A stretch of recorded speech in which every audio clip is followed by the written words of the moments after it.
오늘 본문에는 제 가족처럼 이스라엘 백성이 비슷한 처지에 놓여 있습니다.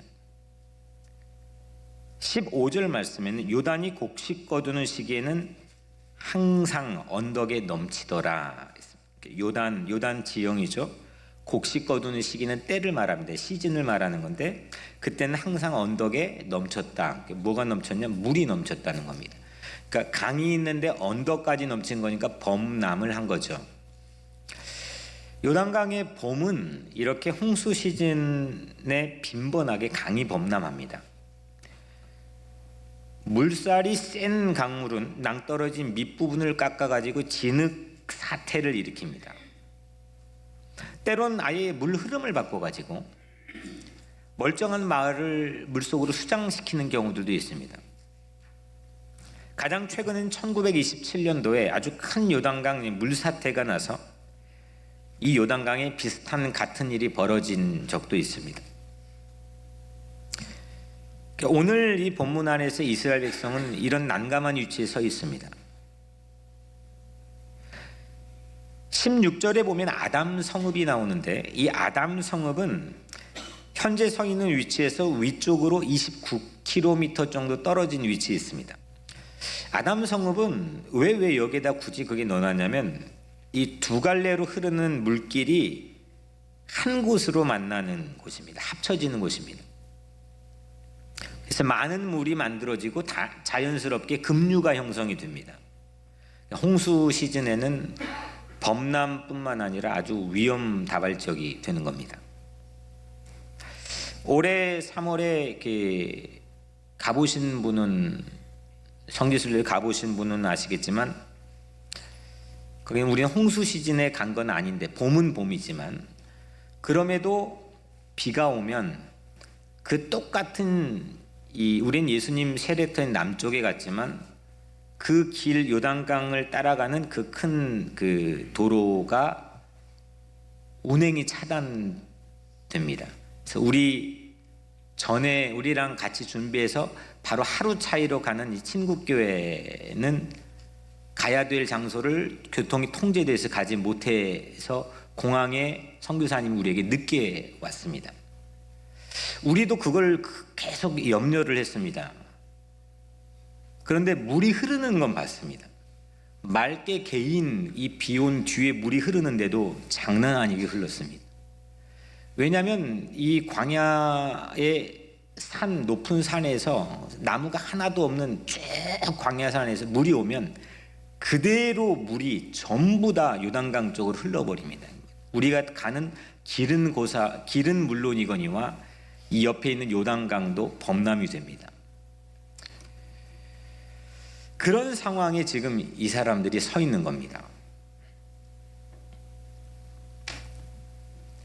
이렇게 범람하면 또 흙탕물이 됩니다.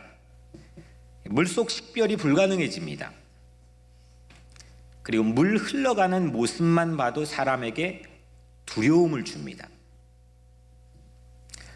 오늘 1절을 보면 모든 백성들이 요단강이 건너가기 직전에 또 하필 거기에 텐트를 쳤습니다.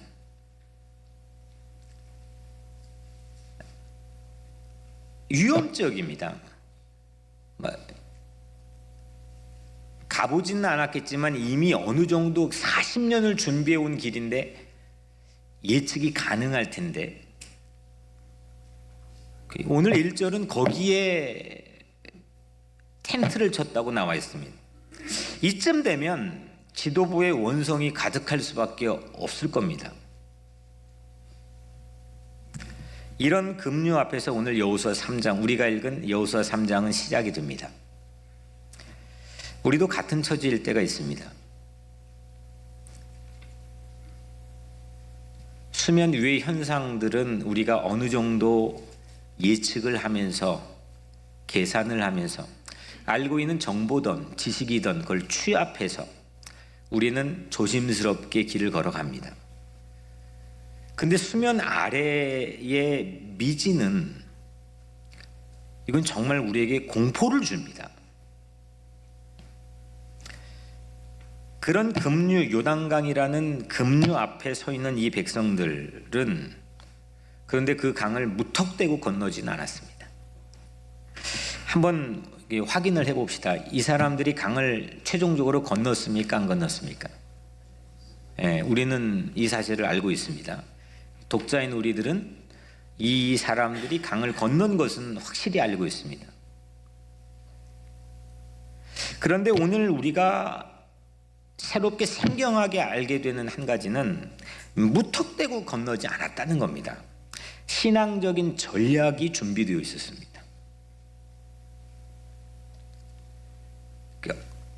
그 전략 때문에 어떤 불평도 없이, 그 정도면 난리가 났을 텐데, 어떤 불평도 없이 한 몸처럼 전략대로, 그 전략대로 움직였습니다. 전략은 네 가지입니다. 첫 번째, 오늘 본문에 있는 전략의 네 가지를 소개해드리면, 첫 번째는 제사장들이 언약궤를 매는 것을, 언약궤는 박스인데 이거를 딱 제사장들이 매는 것을 봤을 때 움직이는 겁니다. 그리고 언약궤와 일정 거리를 유지해야 되는데 그게 2000규빗, 우리가 익숙한 단위로 하면 800m 정도 되는 거리를, 일정 거리를 언약궤와 유지합니다. 모든 사람들이 그 언약궤를 바라보고 움직이는 이동에 따라서 움직입니다. 이게 첫 번째 전략입니다. 두 번째, 여호수아가 백성에게 성결 유지를 당부했습니다. 세 번째로 하나님이 여호수아에게 당부한 건데, 언약궤를 맨 제사장들이 요단강을 향해서 주저없이 들어가는 겁니다. 망설이지 않고 들어가는 겁니다. 마지막 네 번째로, 여호수아는 백성에게 하나님이 시킨 대로 최종 목표의 전략을 확인해 주는데, 이거는 그 요단강 물에, 지금 잔잔한 물이 아닙니다. 지금 그 요단강 물에 제사장들의 발바닥의 표면이 닿아야 한다는 최종 목표를 전략으로 삼았습니다. 이게 준비된 네 가지 전략입니다. 이 발바닥이, 이 가시적인 현상의 세계에 익숙해 있는 이 발바닥이 미지의 수면에 딱 닿는 것이 최종 목표입니다. 이것은 사실은 아직 이루어진 건 아닙니다. 전술일 뿐입니다. 전략입니다.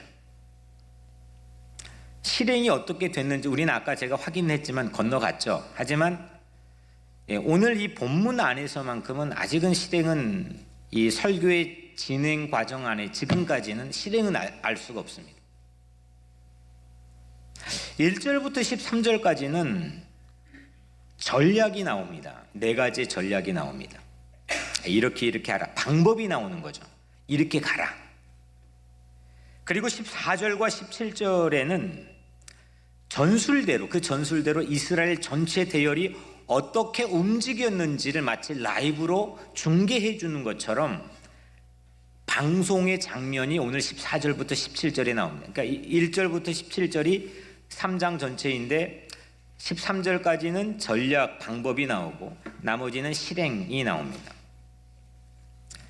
그런데 놀랍게도, 정말 놀랍게도 그 전술 방법 그대로 움직였습니다.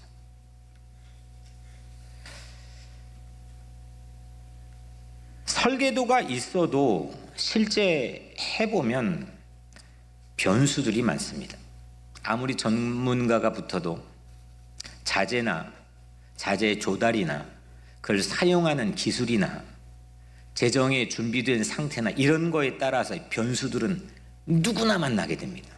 설계도대로 되기가 어렵습니다. 그대로 하기가 어렵습니다. 근데 오늘 이 말씀에는 방법이 있는데 그 방법이 그대로 실행이 됩니다. 우리는 살아가면서 타협이 필요할 때도 있습니다.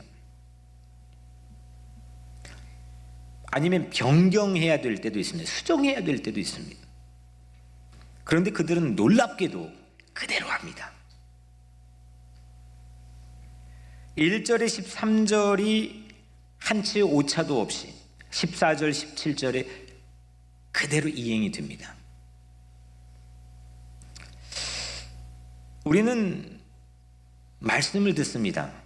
방법을 듣습니다. 그런데 세상에 나가면 잘 되지 않습니다. 어렵습니다.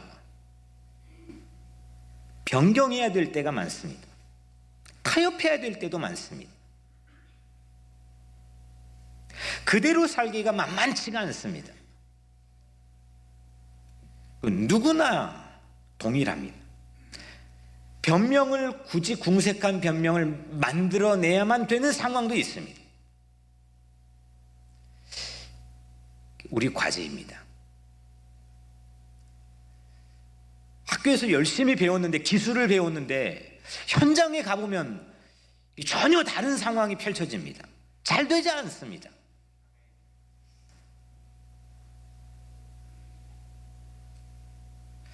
생각이, 방법이 현실과는 괴리가 있습니다. 그런데 오늘 이 사람들은 그대로 합니다. 저는 이 사람들이, 우리가 보통 이 광야에 40년 동안 방랑했던 이 백성들이 홍해바다를 먼저 출입구에서 건너고 마지막 출구에서 요단강을 건넌 이 두 가지 포인트를 우리는 엄청난 기적으로 생각합니다. 저도 그렇게 생각합니다. 하지만 오늘 말씀을 생각하면서 물론 그것도 기적이지만 이 본문이 우리에게 보여주려고 하는 게 뭐냐 이거예요. 제 눈에는 그 요단강을 건넌 것도 기적이지만 더 큰 기적은 그 장정만 인구조사에 60만 명을 세웠는데 이 엄청난 대열이 방법대로, 전략대로 그대로 실행했다는 겁니다. 놀라운 겁니다.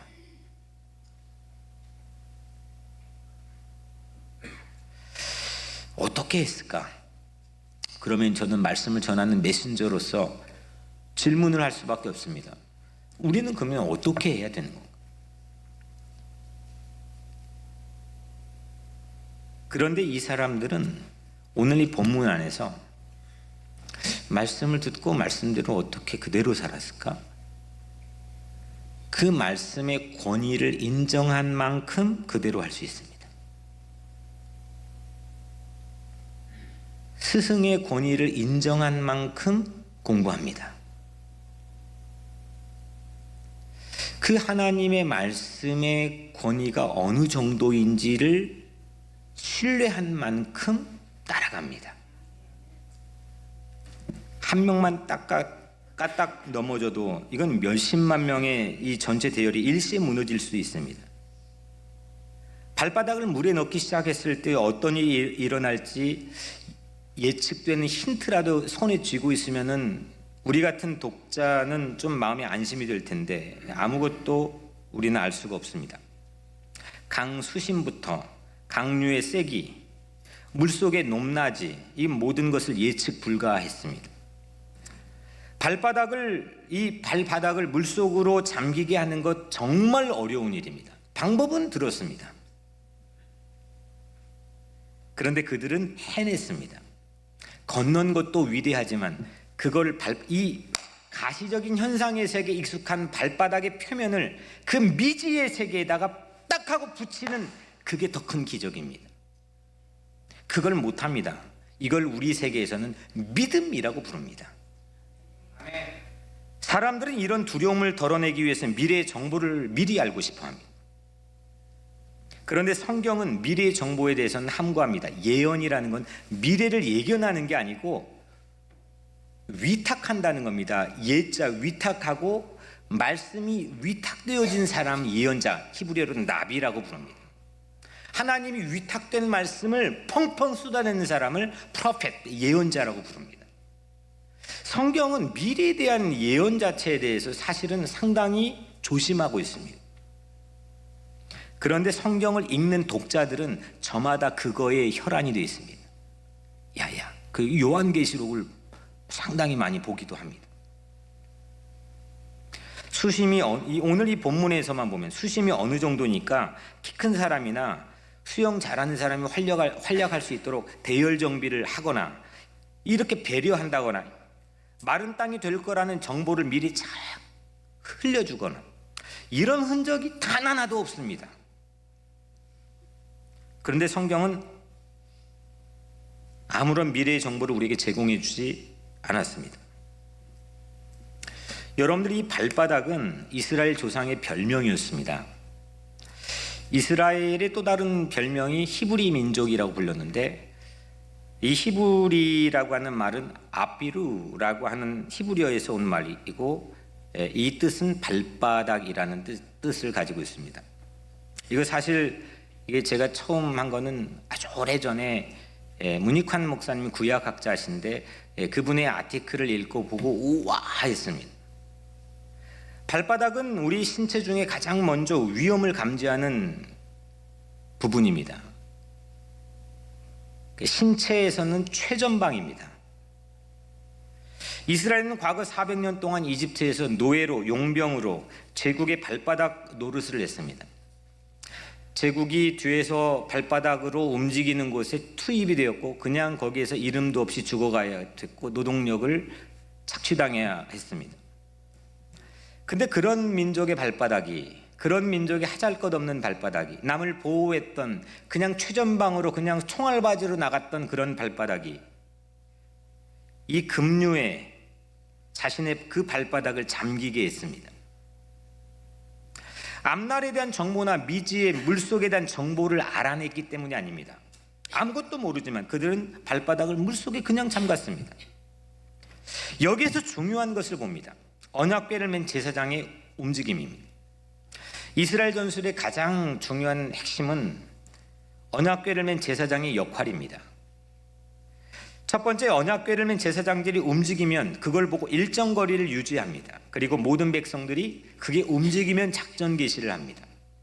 두 번째, 언약궤를 맨 제사장은 가장 앞에 서서 물에 발바닥을 담갔습니다. 세 번째, 언약궤를 맨 제사장은 모두 다 건너갈 때까지, 그 많은 행렬이 건너갈 때까지 마른 땅이 된 요단강 강바닥에 움직이지 않고 서 있어야 됩니다.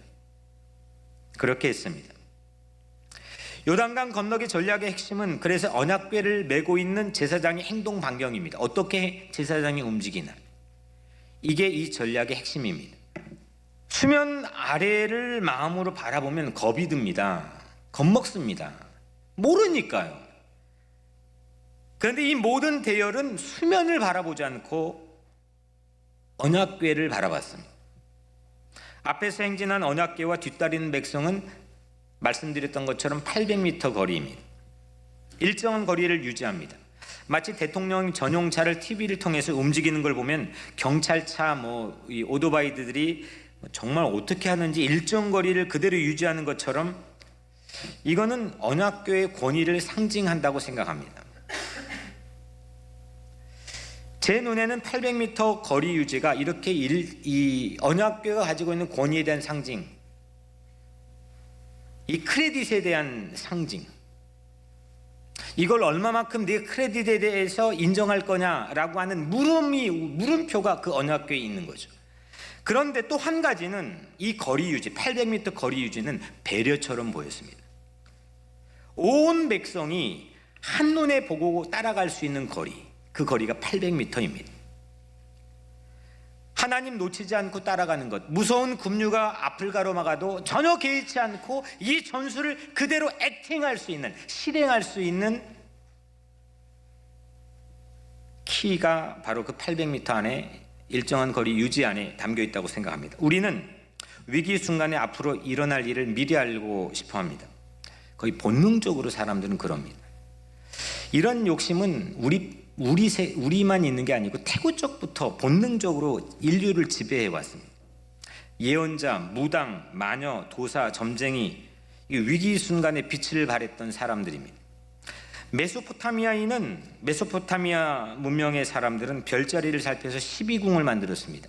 여러분들 별자리 점 보고 하는 건 전부 여기에서 온 거죠. 집시들은 치나무의 인맥이나 수정구슬을 돌려가지고 미래를 살피고 예측했습니다. 고대 이집트 제국은 마법사를 국가의 인재 고위직으로 의도적으로 양성했습니다. 모세는 10가지 재앙으로 싸운 사람들의 상대가 그 마법사들입니다. 지금도 신문을 펴보면 운세 보는 게 있습니다. 넌 몇 년 본 적이 있으십니까? 네. 저 본 적이 있을까요? 없을까요? 목사인데. 네. 있으니까 물어봤겠죠? 네. 저절로 이게 궁금합니다. 이게 뭘까? 네. 하루를 시작하는데 특히 안 좋은 일이 일어나면은 이게 뭘까? 읽는 이게 사람의 본능적으로 반응을 합니다. 미지의 세계 앞에서 하나님을 의지하고 믿기보다 미래 정보를 취득하는 안전을 사람들은 훨씬 더 손쉽게 생각합니다. 그래서 기독교도 미래를 아는 걸로 요즘 바꿔버리고 있는 현실도 봅니다. 그런데 생각해 보십시오. 내가 만약 제가 미래를 안다면 아마 극도의 공포에 사로잡혀 아무 일도 못할지 모르겠습니다. 하루를 지옥처럼 보낼지도 모르겠습니다. 이렇게 지혜롭게 용감하게 반응하기는커녕 미래 정보를 마주치기도 전에 충격으로 졸도할지도 모릅니다. 내일을 모르면서 잠 못 자는데, 내일을 몰라갖고 잠 못 자고 불안해하는데, 바꿀 일도 없는 미래를 안다면, 바꿀 힘도 없는 미래를 안다면 그건 정상적 생활이 불가능합니다. 사람이 참 이렇게 약합니다. 할 수 없으면서도 알고 싶어 합니다. 그런데도 합니다. 그만큼 또 우둔합니다. 사람들이 미래를 손바닥 보듯 안다고 생각하면 이건 정상생활 불가능합니다. 우리는 분명히 그 미래 정보를 알면 하나님과 관계를 끊어버립니다. 모르니까 하나님 믿는 겁니다. 알면 이 자리에 앉아 있겠습니까? 모르니까 앉아 있죠. 저도 여러분들도 모르니까 앉아 있죠. 제가 뭐 목사라고 공부한다고 뭘 얼마나 알겠습니까? 모르니까 하는 거죠. 모른 척이 아니라 모르니까 의지하는 거죠. 책만 보고 모든 것을 배울 수 있다고 생각한 학생이 있다고 칩시다. 난 책 보면 다 배울 수 있어. 그 학생의 교사가 무슨 의미가 있겠습니까? 학교 안 갑니다.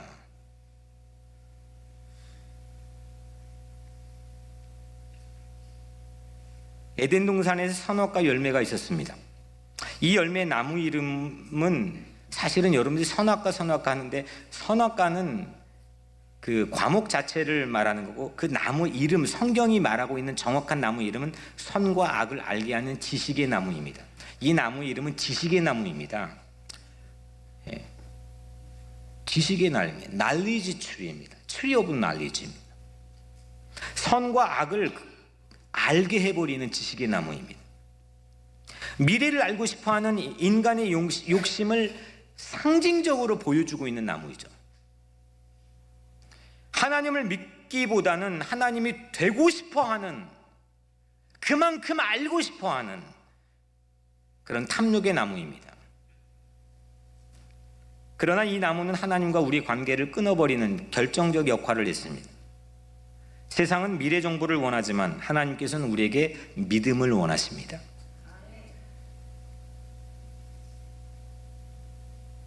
세상에 정보를 많이 가진 사람을 권력자라고 얘기합니다.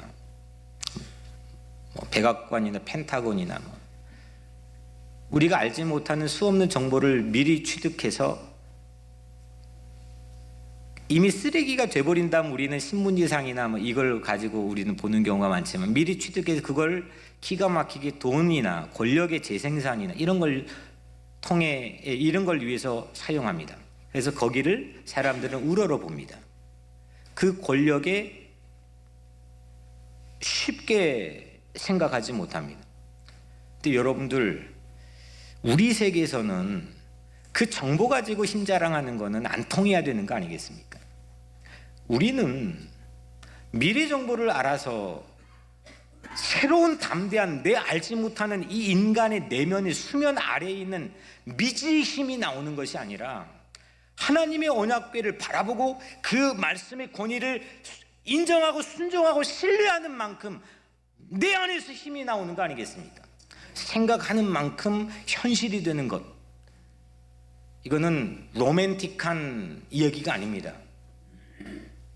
우리 교회는 대제사장이신 예수 그리스도가 가장 잘 보이는 800m 위치에 서 있는 것을 저는 믿습니다.